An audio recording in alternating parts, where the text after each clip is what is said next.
Much. We have the time for questions and answers. We have about 20 minutes for that.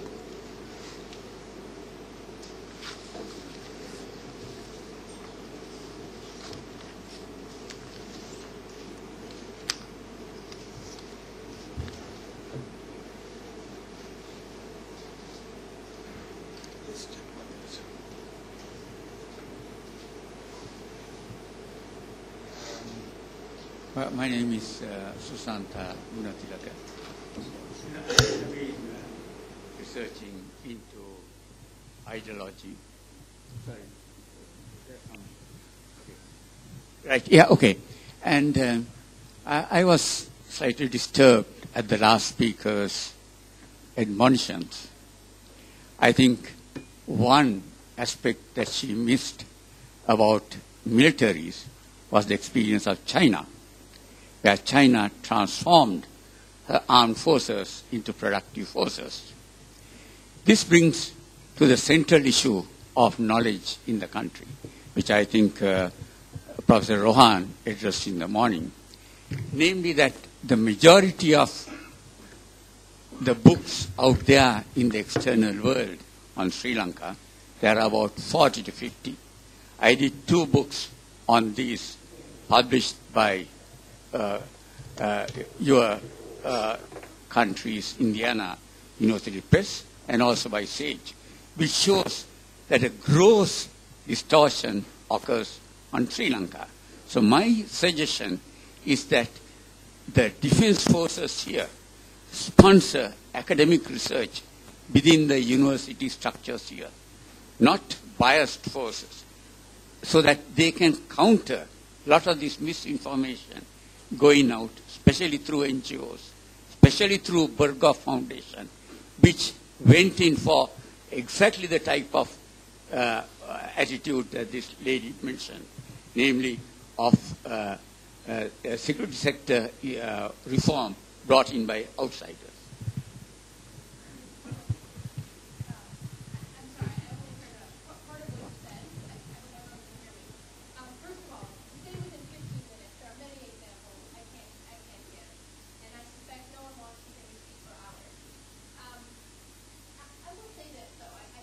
In agreement on your last point, if I understood you correctly. And it was the importance of sponsoring additional research and additional efforts. Here's the challenge, it seems to me. The challenge, it seems to me, is that there are very different perceptions of how the war ended.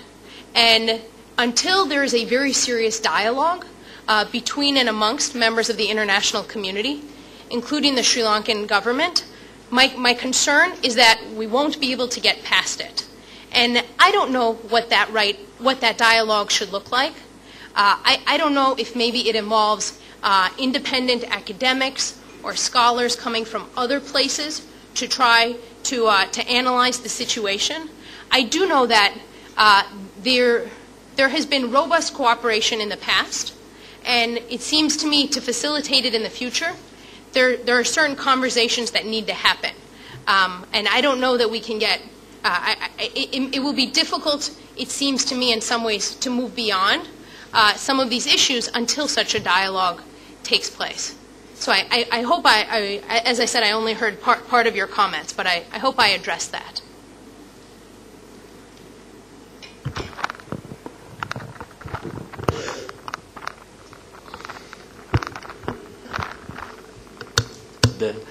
I think the biggest problem on these issues is the effects of long-standing conflict. The effects only the people in that country feels, and they are the people who suffers. Mostly academics are theoretical. They go by books and comparing various situations. But it differs from country to country. Now, when you say to reforms of various institutions, I don't think that you can compare most of the countries you mentioned with Sri Lanka. Because if you take Sri Lanka, our literacy rate is over 90%. We have very educated people. Our education system is very strong. we were under, I think, 500 years under various countries. And but fortunately, when the Britishers left, we had a very good education system and different institutions left here. And you know that you can't compare these institutions with most of these countries. So you have to consider, when you talk about these institutions, if you undermine these institutions, it's then you don't get the correct perspective of the situation. This is what's wrong with most of the international communities. That is because of not knowing. I'm sure the US citizen sometimes doesn't know where Sri Lanka is. I was there for 12 years. Some people ask me, most of the people ask me, where is Sri Lanka? Is it part of India? You know, that's the knowledge they have. So this is, you know, without the proper knowledge, proper understanding of the culture, the situation, the environment, it's so difficult to analyze a situation from outside the country. That's the major issue with most of the academics and most of strategic studies institutions in the world. So it's a good idea to invite these, you know, people to come to Sri Lanka and study. Then only you can really analyze a situation. That's the biggest problem. Now, even when you talk about armed forces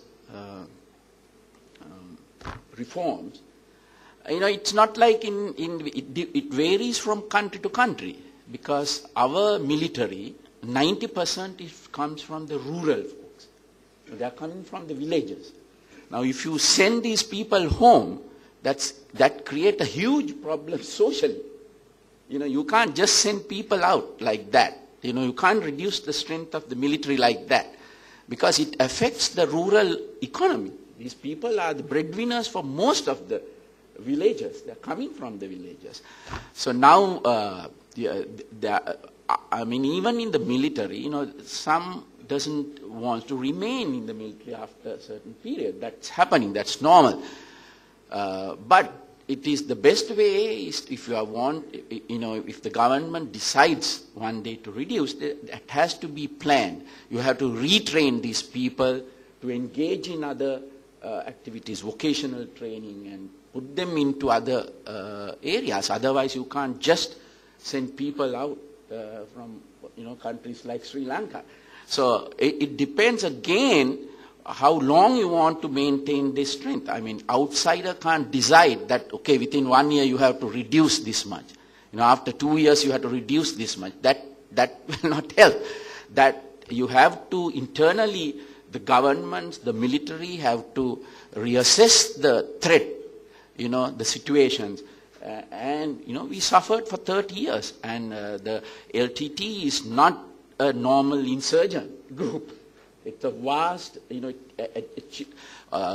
it developed into, you know, according to the FBI, it's the most dangerous terrorist group which was in the world. And it developed military strength. It acquired very sophisticated equipment. And it had similarly, like Professor Rohan Gunratna mentioned, it developed a huge international network in fundraising, arms smuggling, drug smuggling, fundraising, all these things. In all these countries, there's over 1 million diaspora outside, Tamil diaspora. And I'm not saying all the diaspora are pro-LTT, but the voice, you know, the controlling people are pro-LTT and even the cadres.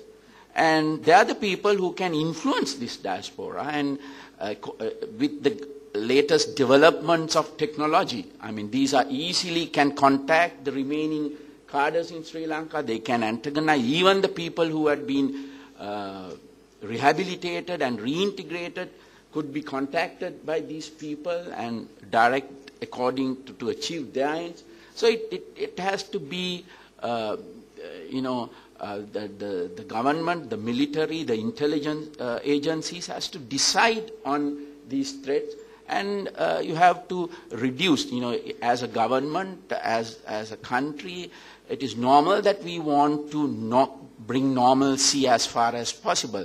That is actually for the last 2 years, the amount of things that we have achieved is very great. And I'm sure that the point of Professor Rohan about having a communication strategy is very important, because what we have achieved in post-conflict era has not been communicated to the international community effectively. That is why I think most of these problems, if you see within these 2 years, we have resettled 90% of the IDPs, we have rehabilitated 100% of the surrendees and reintegrated. About 60% of the surrendees has been reintegrated with the society. 100% of the child soldiers has been rehabilitated and rejoined with the families.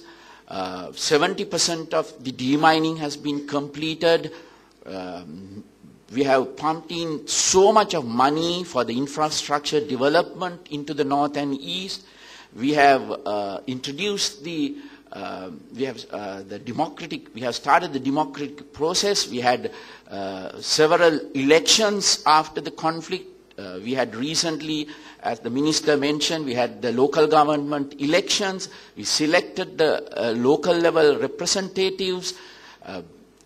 The amount of things that we have done within a very short period, and at the same time, very important factor, we have disarmed the other groups, the armed groups, which were with the LTT earlier and later on supported the government.